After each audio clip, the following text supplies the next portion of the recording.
Bismillahirrahmanirrahim. Elhamdülillahi Rabbil alemin. Ve salatu ve selamu ala seyyidina Muhammedin ve alihi ve sahbihi ecmain. Evet, büyük bir musibet, büyük bir bela geldi. Elhamdülillah, hamdolsun Rabbimize. Gelince biz inna lillahi ve inna ileyhi raciun dedik. Musibetler, belalar, kuvvetler, şiddetler hepsi Yüce Allah'tan geliyor.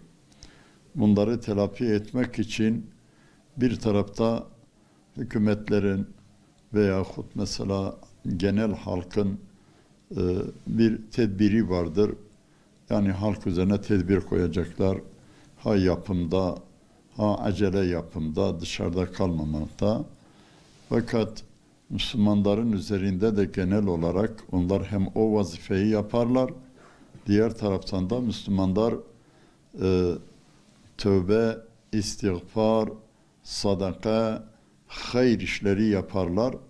Tabi Müslümanlar sade musibet esnasında yalnız bunu yaparsa çok geçerli değildir Allah katında. Müslümanlar zorda ve rahatlıkta eğer Allah'ı çağırıyorsa, Allah'tan mağfiret diliyorlarsa, sıkıntı geldiği vakitte onlar istiğfar dilerse, dua ederse, def-i bela Rabbinden arzu ederlerse, o zaman Allah Celle Celaluhu o belaları def edecektir. Hatta Allah Kur'an-ı Kerim'in birçok ayetlerinde buyuruyor, diyor ki وَمَا كُنَّا مُهْلِكَ الْقُرَى وَاَهْلُهَا مُصْلِحُونَ Biz köyleri, memleketleri helak etmeyiz. İçinde yapıcı, ıslah edici insanlar olduğu sürece biz helak etmeyiz. Hatta bir ayet-i kerimede de gene Allah Celle Celaluhu diyor وَكَانَ اللّٰهُ لِيُعَذِّبَهُمْ وَاَنْتَ ف۪يهِمْ وَمَا كَانَ اللّٰهُ مُعَذِّبَهُمْ وَهُمْ يَسْتَغْفِرُونَ Allah onları azap etmez, musibet bela getirmez. Ya Muhammed sen onların içinde olduğu sürece veyahut gene azap etmez. Onlar Allah'tan mağfiret dilediği sürece. Yani hatta diyorlar ki bir sahabe Resulullah sallallahu aleyhi ve sellemin hicretinden, yani dünyadan hicret etmeden önce normal farzlarını, ibadetlerini yapıyordu, ibadet ediyordu. Ama aleyhissalatu vesselam dünyadan hicret ettikten sonra fazlasıyla ibadete soyuldu. Sahabeler soruyorlar, ey falan adam, Resulullah içimizdeyken iştiyakımız daha fazlaydı, biz daha fazla ibadet yapardık.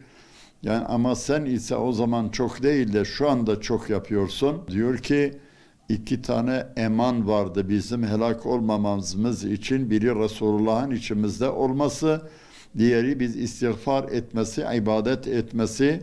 Diyor bir eman gitti ki Resulullah içimizden göçtü gitti. Bir tek eman kaldı. Ondan dolayı yani belaları def etmek için, musibetleri yok etmek için bir eman yalnız kaldı. Ondan dolayı ben çok ibadete tutundum. İstiğfar etmek, tövbe etmek, merhamet etmek, yani birbirine sevgi göstermek, birbirine yardım etmek. Resulullah sallallahu aleyhi ve sellemin hadisleri vardır ki bu konuda diyor ki bir köyden bir insan sadaka verirse Allahu Teala o köyden belayı def eder. Yani biz de umduk ki elhamdülillah Müslümanlar Allah'ı unutmadılar. Deprem geldi, hattı bir sebeptir. Ama bu sebebin asıl müsebbibi Yüce Allah'tır. Herkes Allah'tan korktu. Herkes Allah'tan münacat yaptı. Herkes merhamete başladı. Herkes sadakaya başladı. Dolayısıyla yani bu olay eğer hacmi 1000 ton ise hacmi belki 5 tona veyahut 10 tona indi. O kadar kolaylaştı. Çünkü musibet zedeler, bu depremzedeler kardeşlerimiz baktılar ki halk merhamete geldi. Şimdi halk merhamete gelince hak da merhamete gelecektir. Ve onun için umudumuz Rabbimizden odur ki biz merhamete geldik. Biz yardım elimizi uzattık. Yani sagirden kebire herkes bu olaya koştu. Belki birkaç tane bedbaht insan Müstesna onlar alay ettiler, oyun yaptılar. Lakin diğer halk Türkiye'de özellikle kimse evinde rahat rahat oturmadı, rahat rahat yiyip içmedi. Kendi rızkından kıstırıp da oraya verdi. Çünkü Allah Resulü diyor ki merhamet etmeyene merhamet edilmez. Merhamet edene merhamet edilir. Yani özellikle bir tarafta biz Allah'a yalvaracağız, yakaracağız. Sadece bunu bu zamana sığdırmayacağız. Sadece musibet esnasında Allah'a yalvaralım. Musibet bittikten sonra artık işimiz bitti. Biz daha o işle uğraş vermeyelim düşüncesi. Allah Kur'an'da tabir ettiği gibi o bazı bedbahtlar diyor denizde gemideyken onları rüzgarlar kuşatıyor. Bakıyorlar ki boğulacaklar. Allah'a ihlasla çağırıyorlar. Ama karaya indikten sonra tekrar yönünü çeviriyorlar. Biz onlar gibi değil. Biz her halükarda Rabbimizden istiğfar dileyeceğiz. Ona ibadet edeceğiz. Merhametli davranacağız. Biz infak yapacağız. Sade bu deprem günleri mesela bu günlerde yalnız yardımımız değil. Diyorum ki nasıl ki Rabbimize istiğfarda bulunuyoruz. Biz Rabbimiz hatırına onun kullarına depremin yaraları sarılıncaya kadar biz elimizi cebimize koyalım, infak edelim. Diğer taraftan da yani malperest adamlar da akıl erdirseler, deseler ki biz merhamete gelelim, insafsızlık yapmayalım, biz aşırı zamları yapmayalım, mal geçicidir, oradaki kardeşlerimiz zengin idiler, bir gece içinde fakir oldular. Yani Yüce Allah malımı elimden alır. Ben merhamet edersem Allah çoğaltır.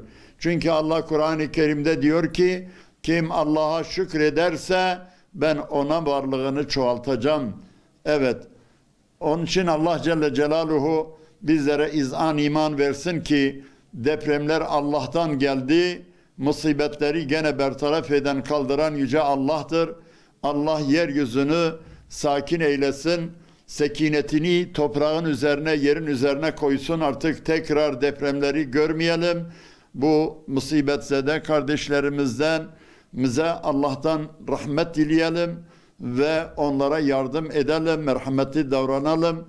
Allah-u Teala bize merhamet etmiş olsun.